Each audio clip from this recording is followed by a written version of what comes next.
Welcome to Science with Soul. I'm Dr. Lottie Valentine and the host of this podcast.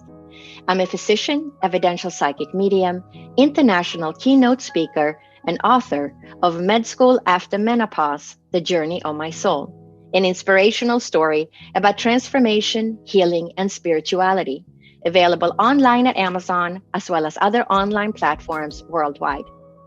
The inspiration for this podcast came from my own life experiences. As I have journeyed through life, it has taught me that we're part of a greater divine web of interconnectedness.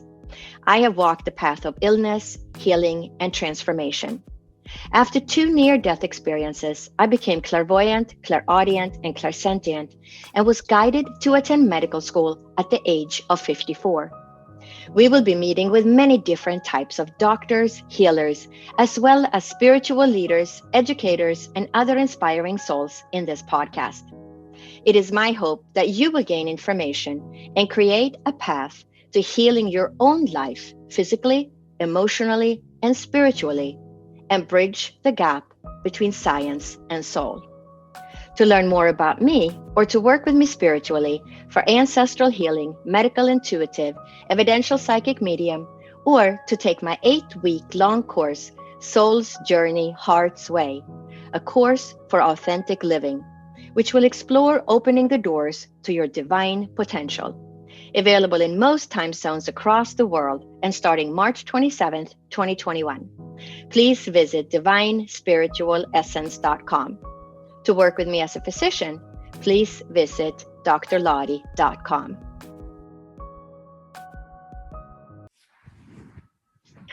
Welcome to Science with Soul. Today, I am very excited to introduce Sigourney Belle, who is joining us all the way from Australia. Sigourney Belle is an entrepreneur unlike anyone else. As a person, she's embraced her authenticity in life and in business, and has used that to become successful. She's created and developed multiple successful global businesses and has worked with and trained thousands of clients worldwide.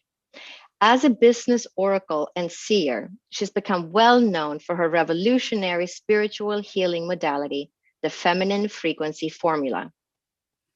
Sigourney started integrating energetic work and the modalities she was teaching into her work as a physiotherapist. It was then she was actually able to hear and know what was happening in somebody's body before she walked into a hospital room to meet with a client. Since then, she has brought what she learned on her own path to help others.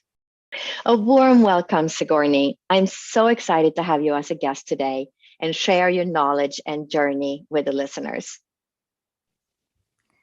Yeah, thank you so much for having me. And yeah, I'm really excited to share with you today as well. And as I was saying, I'm really excited to connect with you because there's been so many parallels in our journey. And so, yeah, I'm sure your listeners will really love what I have to share and will relate. Yeah.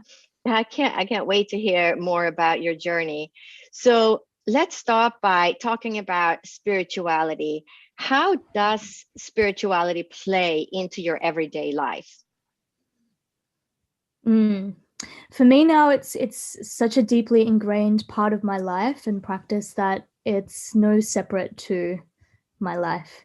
I mean, it's quite interesting. I was sharing recently that I feel like I was born into this world already having a deep connection to the spirit world. And as a child, every morning I'd walk down the street and collect different plant medicines from the gardens and create altars and then take them around to everyone in the street and like have them set up an altar.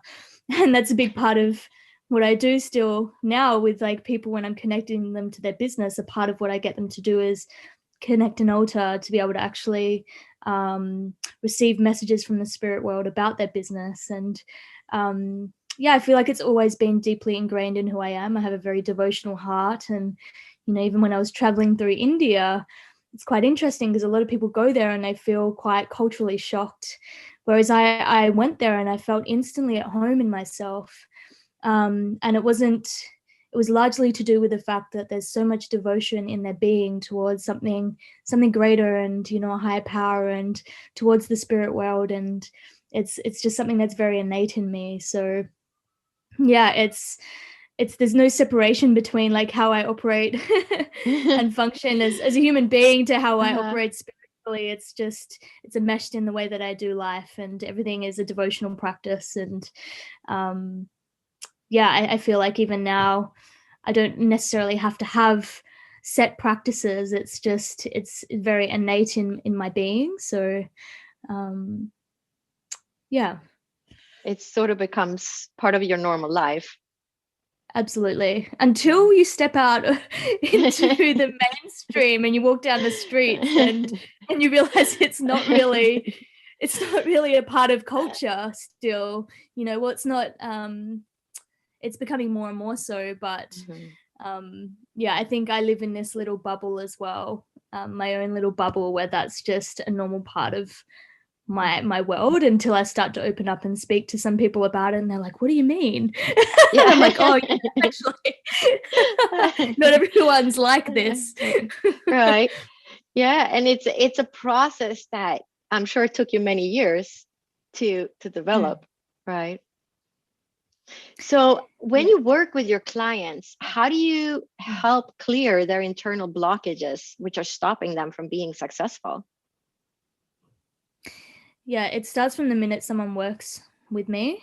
I have them move through a number of practices. I actually get people to do dream medicine work with plant medicines, and I actually set them up on a regime that just basically clears through their whole system. When they're actually working with me, I'm using a number of modalities. One, just my intuition and my own connection to spirit and pulling through messages, but also modalities like kinesiology and meridian point clearing work and that kind of those kind of modalities. But really, it's just about, for me, I often provide them with practices that actually clear through all of the different parts of themselves, because as you know, we're not just this physical body, we have this emotional body, we have these mental bodies, we have this energetic field, and really when there's a block in our system, it can be in any of those layers, and it can be in any part of your life. Some people come to me for business advice, and I'm like, hang on a second, I'm receiving information about your relationship. Like and I have to go there because that's actually the block that's affecting their business. It's nothing to do with anything in their business, actually. So for me, it's about deeply listening and tuning in to what is just the internal block, because whatever the internal block is, that's what's blocking your business. Because what's blocking your business is basically a block in your energy flow, and that could be anything. It could be something deeply ancestral. It could be something from when you were 2 years old. So yes, yeah. So I kind of have a warning in my agreements before people work with me. Well, yes, I'm working with you on your business. Be prepared for that to look or not look how you think it's going to be, because I'm basically just going to tune in and clear up your whole system so that you have an open channel to receive information about your business. But that's not necessarily going to mean that it's going to be about your business initially. Right. Are they surprised when they learn that they have a block in their relationship, for example? Yeah, some people are like, I just want to learn about my business. I'm like, well, trust me, this is the thing that's blocking your business. Because I've immersed myself in the world of sacred relating and tantra for like 6 years. It's also a big part of what I love and teach as well, and often comes into my work. So yeah, I love it. I love the approach of because people don't think about that. They're thinking of just a business, but all those other things that you just mentioned also play a huge role in how they are going to be successful. It's so multifaceted, because it's really, my work is really in unblocking the life force so that people have unlimited life force to be able to channel into their business. So then I've got to look at what are the root blocks to your power and life force. So that's really the process. Yeah, I love it. So what is wild business? Yeah, so I guess wild business is the process in which I birth my businesses, which is highly unconventional. And it's been similar to that. It's been a 3 to 4 year journey since I've been an entrepreneur. I've created and started up 2 businesses from the ground up. I mean, I was working for myself part-time on the side for 6 to 7 years before that, but really it was about 3 years ago that I fully chose to leave the medical system and dive fully into working for myself. And really the path of creating business for me was totally non-linear. And that's the way that I do everything, actually. It's this very, it's through dropping into these non-linear states and almost like these states beyond time and space, you know, these quantum spaces, to actually pull through what's relevant for me to listen to and then respond to that. And so it never really looks how I think it's going to look. And, you know, over the past 3 years, I've grown 2 successful businesses with no business coach, no strategy, but by doing these practices that actually help to support me to drop into this deep state of stillness and listening, where I can actually receive what it is I need to respond to and then to create. And somehow or another, it was unexpected. I never kind of foresaw that I'd be an entrepreneur and have 2 successful businesses, but somehow or another I've kind of landed there, and now I'm like, oh, okay, now I have a team of 30 all of a sudden. And right.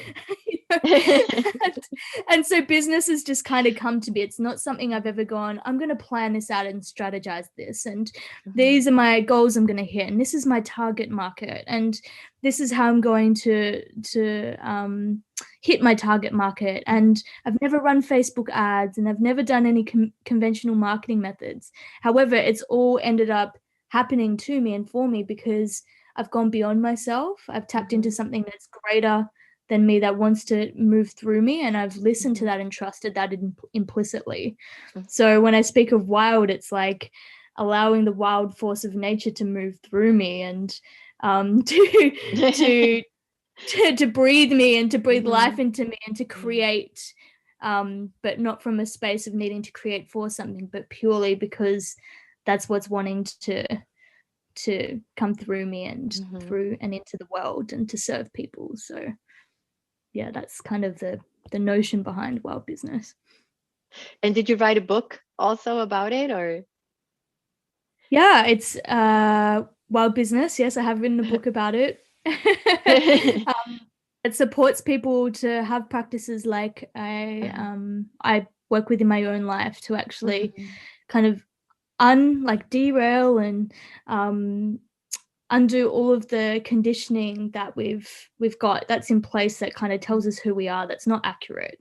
You know, so it kind of brings us back to this state of like being a child and being curious and just following our curiosity and creating purely for the sake of it, as opposed to and also, like, if we look at children, they're not yet influenced by conditioning processes until they're usually around 7, which is when their prefrontal cortex starts to develop and they start to have these logical conditionings come in. And then we start to become ruled by that, and we start to basically make decisions based upon what society is telling us, what our parents have told us to be true, what everyone else is telling us to be true. And it becomes hard to actually hear the voice of, you know, who we are. And so really this process of wild business is about rewilding back to who we truly are, what we truly desire at our core, and to move from that place as opposed to a place of like rationality and logic and conditioning. I love it. How has your past experiences led you to where you are today? This, I feel like, is a very long question to answer. You've had an unconventional kind of past. I mean, you didn't just stumble upon this. You've done a lot of deep spiritual learning. So do you want to talk a little bit about that and Buddhism and Tibet and India? Yeah, sure. Yeah, I have had a wild journey. So it's interesting because I grew up on this tiny island off the coast of Western Australia, living sustainably off the land, no cars, no shops, nothing like that. I grew up in nature. So my whole journey has really been about like returning to nature, and whether that be actually in nature or returning to the nature of the aliveness of my body. I feel like nature also exists within us as this wild force of creation. And so I've always kind of been searching for that. At school, I was always the wild one at school. I was always getting in trouble. And I was also always getting the top marks because I have always had a photographic memory since I was young. And I think the teachers hated me for that. They wanted to be really angry at me, but I was doing so well. I recognize myself in that. It's kind of funny, actually. Very similar. So tell me more. Yeah, and I'm just lucky that conditioning has never gotten a hold of me. Like, I never tamed myself, and I was always getting kicked out of religious classes because I'd always question everything, and they didn't like it. So they were just like, Sigourney, you're out. But I've never settled for answers. I always have had to found that thread internally of this internal thread of resonance. And so I've been, throughout my whole life on this path of deep inquiry. And at the age of 15, I fell into a really dark space of depression, which lasted until I was about 21. And that was a really deep initiatory process of me learning how to go inwards, learning how to actually separate myself from the outside world and go, actually, this doesn't work for me. The way that I'm doing things doesn't work for me. The way that I'm seeing people model how they do life that doesn't work for me. What works for me? And so I went on this really deep internal journey and journey of self-inquiry. And I actually ended up getting really sick at the age of, I get my ages really confused. It was around 21 to 23. And that's when I was actually working at 23. I was in the hospital system and working in the hospital system, managing a 32-bed ward by myself with no support, extremely stressed. Also being someone that's highly empathic and intuitive, being in those environments where there's so many sick people and there's a lot of busyness and stress was just so overwhelming to my system. And I ended up getting really sick and developing neurological disorder. And I went from being an elite athlete, fighting at the world titles for karate, to not being able to walk up a set of stairs in a very short period of time. And being also someone that was working in the field of neurology at the time, I was like, I was seeing clients that were coming to me with these symptoms, and I was like, whoa, now I'm experiencing them. And for me, that started my journey on my spiritual awakening journey, because I one day was sitting in the bath. I had a massive breakdown. That was before I had any mentors or guides or anyone that really could support me. And I just said, I feel absolutely helpless. If there's anything greater than myself that can give me an answer right now, I need something, because I'm not doing well. And at that point, my vision opened and I saw myself. I saw myself in this timeline. I saw myself living in a monastery. I saw myself walking through the streets of India, and I saw this whole other reality for myself start playing out. And I was like, it was interesting because I was never shocked. I was like, oh, okay, that's what I've got to do. Whereas a lot of people would be like, whoa, what's this? It's just like, oh, okay, so I've got to go to Nepal. And then just happened to be on social media, like 2 weeks later, I had someone post about their experience living and studying the Lam Rim in a monastery in Nepal. And so I signed up, I moved over, I lived there in silence for 6 weeks, 8-hour days of meditation and learning Tibetan Buddhism. And then I went and lived in India and I studied yoga therapy and Ayurveda, and I lived there for close to a year.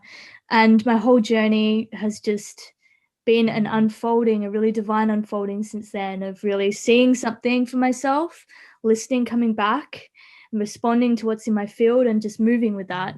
And then over the past 8 years, it's just manifested as now 2 businesses that where I'm teaching this spiritual healing work and helping people to unlock these states of inner vision and clarity. And there's so much more I could share with you. Like, I feel like that's just a bit, but my whole journey's been like that, and it's been really profound and very alive and not boring at all. But yeah, that's kind of how it unfolded, was like with this initial kind of breakdown state, and me like going into a state of deep self-inquiry and also prayer. And it's interesting because I was never religious. Actually, my family, well, my mother's atheist, and I had a very dogmatic atheist mother on my back. It was very anti-God, and there was just this moment of just knowing that I had to pray to God, and I didn't know what that meant. And I just knew I had to do it. And ever since, that's really been a guiding force for me. And I guess just taking the dogma out of God too, like to me, it's this state of higher power, and you can call that whatever you desire to call that. But that's in that moment, that's kind of what came to me as being and feeling right. So yeah, that's quite a different journey from most people. Very, yeah. So for people that are listening, are there any practices you use for your patients that you also use yourself to heal? Yeah, so I developed the feminine frequency formula, which is a formula which basically helps to drop people into a deep state of parasympathetic rest. And when I say parasympathetic, I'm talking about a branch of the autonomic nervous system, which is related to rest and digest, and also helps us to access these deep states of consciousness like theta and delta states, which are these states of consciousness which will allow us to actually drop into rest, receptivity, and also to awaken our intuition and our knowing. And so the feminine frequency formula involves different what I call embodiment gateways. So gateways to actually slow down the nervous system, and that involves self-soothing touch, inner child work, using sound, breath, movement. And so it's really a process of really unraveling the tension in the body, and then guiding a meditation practice that actually then helps people to really sink deeply into themselves and hear their inner voice. So that's kind of the modality I teach people to actually train in, to actually be able to take their clients through as well. And that's just like a little, I guess, a short description of it. But yeah, that's kind of the principle of the feminine frequency formula. And I call it feminine because feminine is, men and women both have a feminine side and a feminine aspect and a masculine aspect. And feminine is just it's a guiding principle that helps us to access our intuition, our empathy, kind of slower states of consciousness and compassion as well. It's just qualities, I guess. Right. No, that's fantastic.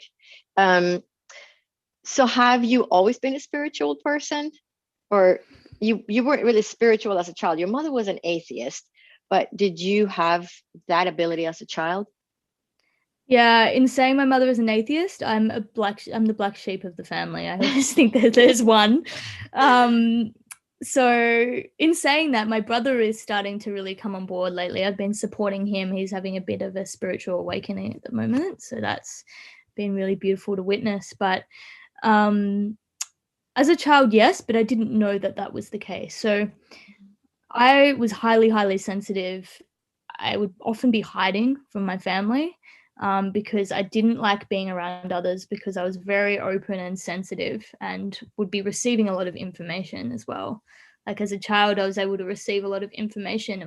And I didn't know how to manage it. So I remember my mum sharing stories, and there's pictures of me hiding in the kitchen cupboards with pots over my head because I just didn't want to be around people. It was too much for my system. So yes, I mean, as a child in the playground, also I used to sit in meditation while the other kids played, and I did mudras with my hands. So I was always, I was spiritual from basically childhood, but I didn't really know that I was like, I didn't really, I had no concept or understanding that that's what was happening for me. It was just something I feel that was carried through from another life that was just very innate in me. So you were on the playground doing mudras, but nobody had taught you that there were mudras. It's just something you discovered later in life, that's what it was. Yeah, well, when I studied yoga therapy and studied mudras, I was like, oh, that's what I used to do as a child. Like, that's interesting.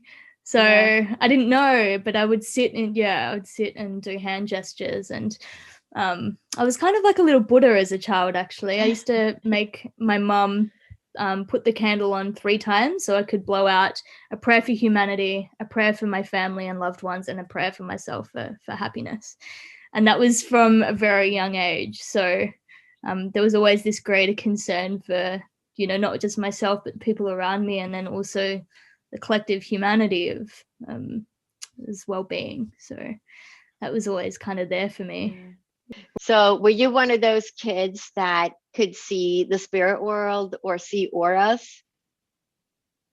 That, no, I didn't really have a massive visual capacity as a child.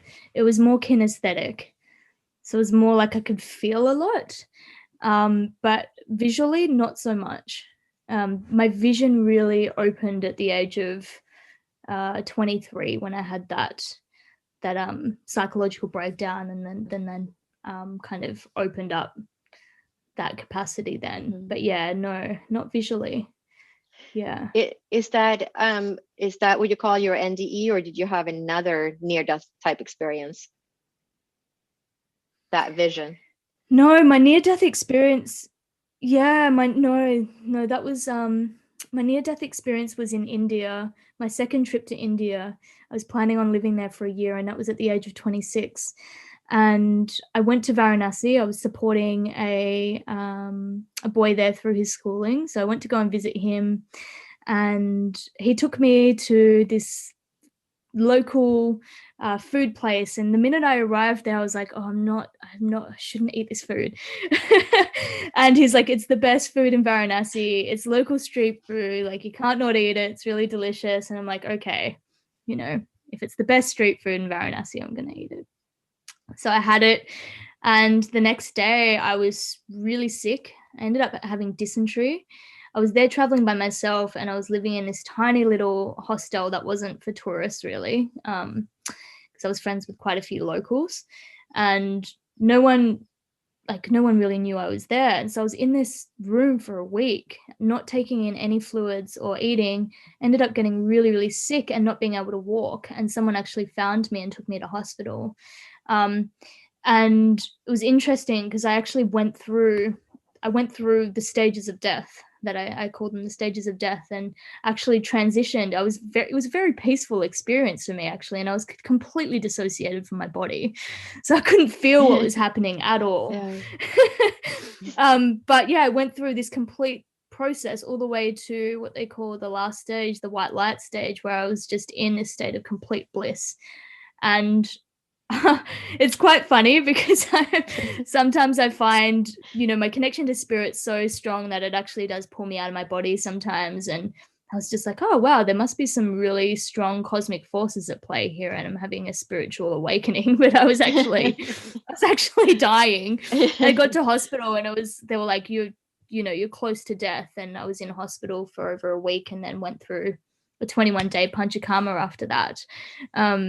But that was really a powerful process for me in really understanding the differentiation between the physical body and our spiritual self, and also journeying through the stages of death, which actually initiated me into doing death doula work after that. So yeah, it wasn't a painful experience, and it actually also supported me in understanding that the actual death process is no different to a shamanic death process. Like, I've been through that exact same stage and process through, deep plant medicine ceremonies and other shamanic death processes that I've had in my life, which have been many. As someone that's got 5 planets in Scorpio, I feel like shamanic death is something that I'm journeying a lot. But it's a very similar process. And yeah, personally, I find a lot of beauty in the process of death. Yeah. So can you talk a little bit about, for people who are not familiar with shamanism, what you mean when you're talking about shamanic deaths? Yeah, so shamanism is I guess it's a cultural lineage that stemmed from Mongolia, and There've been shamans throughout the world, though. I think in every lineage there are shamans, and shamans are people that are able to go beyond the veils, so beyond the physical world, to communicate with the spirit world, to understand the root of what's happening, and to also support healing work. So one of the beliefs of shamanism is that absolutely everything has spirit, and that's something I also incorporate into my business. Is like businesses have spirit as well, and they're this almost like a spirit that we can communicate with and learn to communicate with. So when I say shamanic death, it's a process of basically allowing our identity to die, which can be as painful as actually going through a physical death process when we actually allow ourselves to fully surrender to it. So, for example, I'm just going to share my current experience is that I am currently newly pregnant. And for me, this has been one of the biggest initiations and rites of passage of my life, because it has just forced me to surrender the old way, my old life, basically, to being fully present with this new spirit that's wanting to come through me and what it's desiring of me. And it's been a total identity demolition, basically. If I can call it that. I hear you. It's been painful, and also like I've grieved a lot around the process and around letting go of the way that I've done things previously to step into this new phase and rites of passage into motherhood, from maiden to mother. And I think maybe it's similar with your work in journeying the crone and the initiation of that with menopause, and this deep state of grieving and sometimes anger and that we have to go through in order to actually let go of an identity and step into a new one. Is what I'm saying is like a shamanic death. It's a death of an old self. It's this process that goes on internally where we have to surrender to basically this rebirth of who we are, and this new self that's wanting to emerge through us. And it's the process internally for me is and was quite similar to the process of like how I felt like I journeyed through the stages of death, back from these states of like moving through this fear, and to like fully surrendering and breathing into it and experiencing actually a deep state of liberation when I actually fully let go. That's beautiful. It's almost like what you were talking about, you're helping people find their calling in life and then turn that into their wild business. It's almost like they would have to sometimes go through a shamanic death in order to find that new powerful self. Absolutely. The amount of people that say the minute they sign up with me, even when they haven't started working with me, because the medicine starts working on them and they have to purge a lot of layers of falsity and things that are not actually true for them in order to find that. And that can be quite scary. It can be quite painful sometimes. It can be, a lot of fear can come up with that. Like I have a lot of clients, they actually have to sign an agreement beforehand to say that the work begins before you're sitting in front of me, and that it's most likely the minute you decide that you're going to journey this, you will have things come up for you that you're going to have to move through and you're going to need support with. And that's the process of moving into a state of alignment, is that everything that's not aligned, everything that's not true for you needs to go and fall away.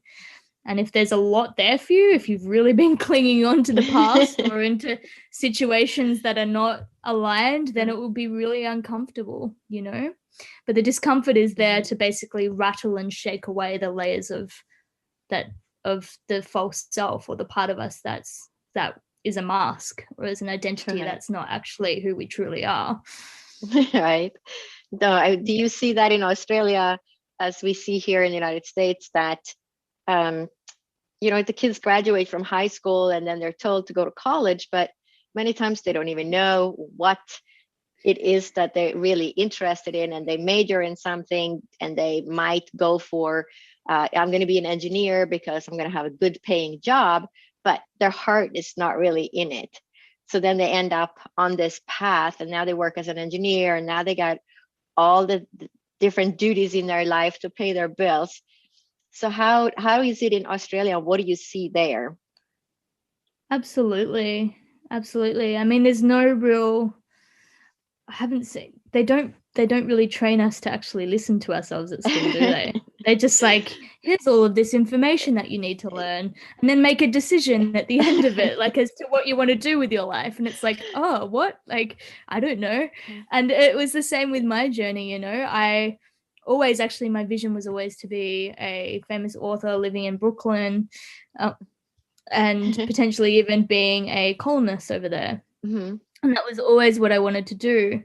Interestingly enough, I've had two flights. My only two flights I've ever booked in New York City have been cancelled, and one was because of COVID recently. So it's not ever manifested. But yeah, I just randomly put down physiotherapy when I finished my degree, because actually my teachers told me that journalism's too competitive and you won't get anywhere with it. So I just listened to them and put it down. It's actually all been perfect. I had to go down the journey of working in the medical industry and, you know, learning all of these lessons, but there was no real guidance there available as to like to support people to really know in their hearts what it is that they're here to do. And it's really hard at that age anyway. I feel like that age is really a rites of passage into like kind of almost getting a little bit lost to kind of figure out where you do stand in the world. And I feel like that process of actually not knowing and of confusion is also really important, because it helps us to really inquire, in my experience. But yeah, it is very challenging. And there's probably a huge niche there actually for some kind of body of work to support people in tapping into their intuition, particularly now that the children coming through into this world are deeply, deeply intuitive. So, what's one piece of advice you'd give to others who are struggling with a business because of a current struggle? It's really challenging, because I feel like the piece of information that everyone needs is going to be slightly different depending on what their blockage is. And that's why my work is really around finding the root block for what it is that you're journeying through in particular. However, one thing that supports clarity and getting really clear and like what, you know, if there's confusion there, what is that confusion? Where's that confusion stemming from, is always to drop back into states of stillness. So to like strip back the layers of busyness, to like stop doing so much, stop putting your energy in so many places, and retract your energy. And then when you retract your energy, see what comes through, because the answers are always there. It's just usually that we're avoiding them and we're escaping them by being busy. And so I know when I've been journeying these deep states of confusion, what helps for me personally is to get out into nature, to get barefoot into nature, to go for a walk, to actually just find these states of stillness and just listen. What's there? What's coming through? What's alive? What am I ignoring? What do I need to know right now? And just ask the questions as well. I feel like if you ask the questions, they are always delivered to us in some way or another. Sometimes not in an expected way of some voice coming through with this crystal clear guidance of, you need to do this. You know, right. Sometimes it's not that. But sometimes it's like the next day you'll meet someone and they'll share something with you that's the exact thing you need to hear. Or, you know, like it comes through in different ways. But if you ask the question, it always, I mean, I think it's a universal law that if you ask, you'll receive the answer. So that's always been a really powerful, really simple yet powerful practice for me, is to drop out of like my head of like trying to figure it out, trying to figure it out myself, and be like, actually there's some, like the knowing is there. I just need to actually let go and be open to receiving it. So how can I come into a state of willingness to receive and actually drop out of my own way to ask and be humble enough to receive that answer.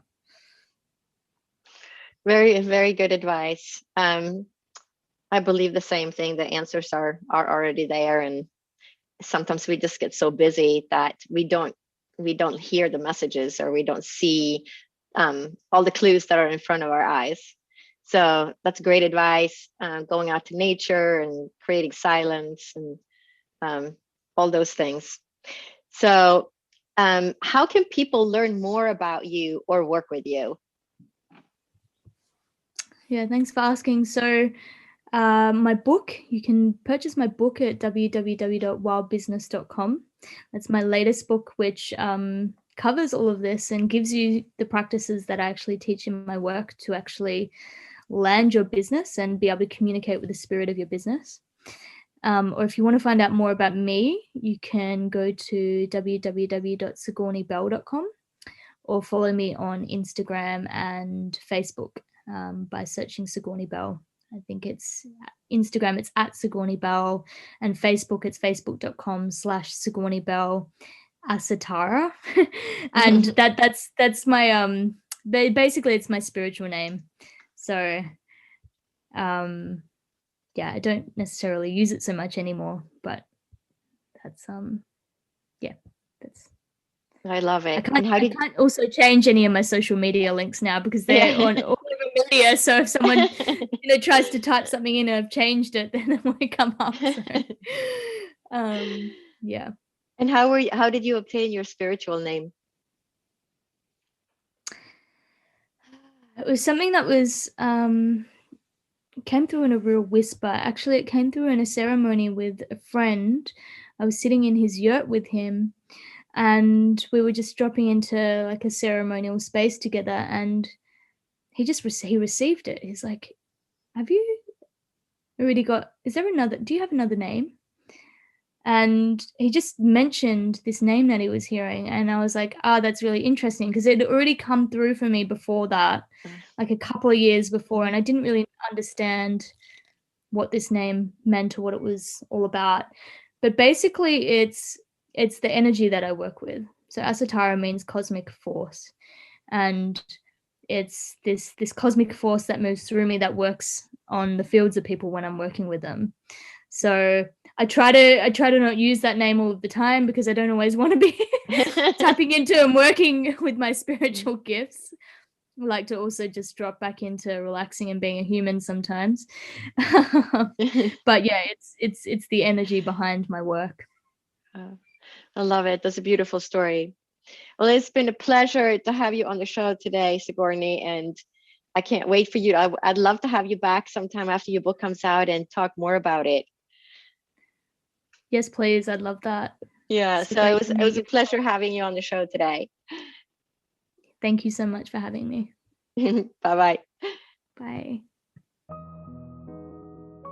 I hope you enjoyed listening to this episode of Dr. Lottie Science with Soul. Make sure you are subscribed so you will be notified of new episodes as they become available. To learn more about me or to work with me spiritually for ancestral healing, medical intuitive, evidential psychic medium, or to take my 8-week-long course, Soul's Journey, Heart's Way, a course for authentic living, which will explore opening the doors to your divine potential, available in most time zones across the world and starting March 27th, 2021. Please visit divinespiritualessence.com. To work with me as a physician, please visit drlottie.com. My book, Med School After Menopause, The Journey of My Soul, an inspirational story about transformation, healing, and spirituality, is available online at Amazon as well as other online platforms worldwide.